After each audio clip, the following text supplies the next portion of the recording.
Hello, and normal service is resumed here on the Archaeoscoop series. Today's top 3 headlines are as follows.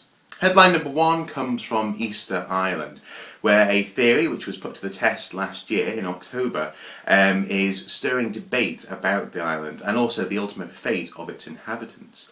For many years now it's been suggested that a craze for building the moai, or the statues on Easter Island, led the people of Easter Island to cut down trees until their environment was destroyed, the theory being that the trees were needed to roll the statues from place to place.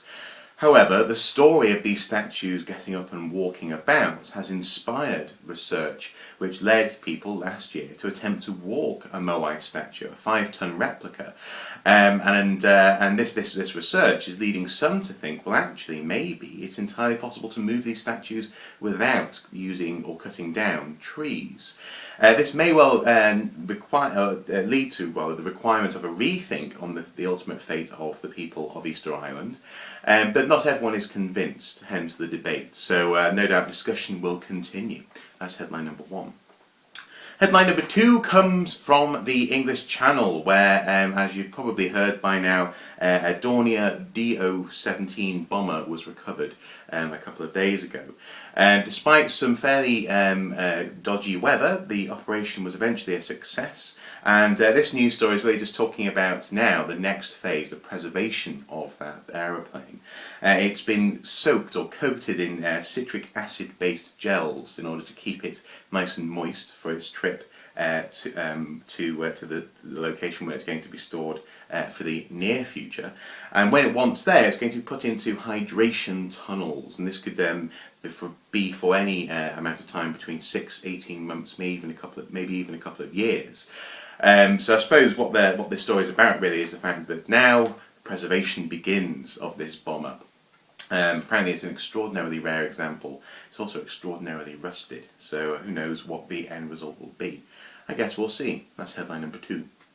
Headline number 3 is a theory that Neanderthals were wiped out by a massive volcanic eruption around 39,000 years ago. This volcano in the Campi Flegrei area near Naples, sorry folk for that pronunciation, is potentially one of the reasons why Neanderthals went extinct. The eruption is thought to have been the largest in Europe for around 200,000 years. Potentially would have blotted out the sun for many years and also turned the environment, elements of the air and also the environment itself, toxic.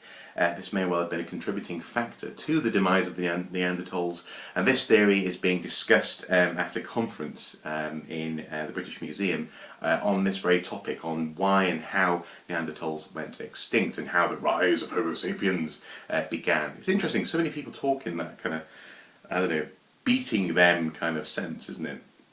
I don't know. I'm not sure. I'm not sure if that's a good way of thinking about it. But then again, that said, I suppose we're all Homo sapiens here. I suppose there's no one to be insulted.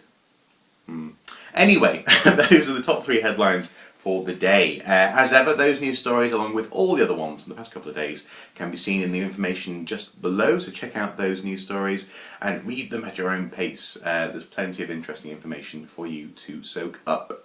Today I have a rather busy day ahead. I'm finalising, finally, the In Focus video on West Kennet, and also a builder friend of mine is coming over to help me complete those hypothetical excavations.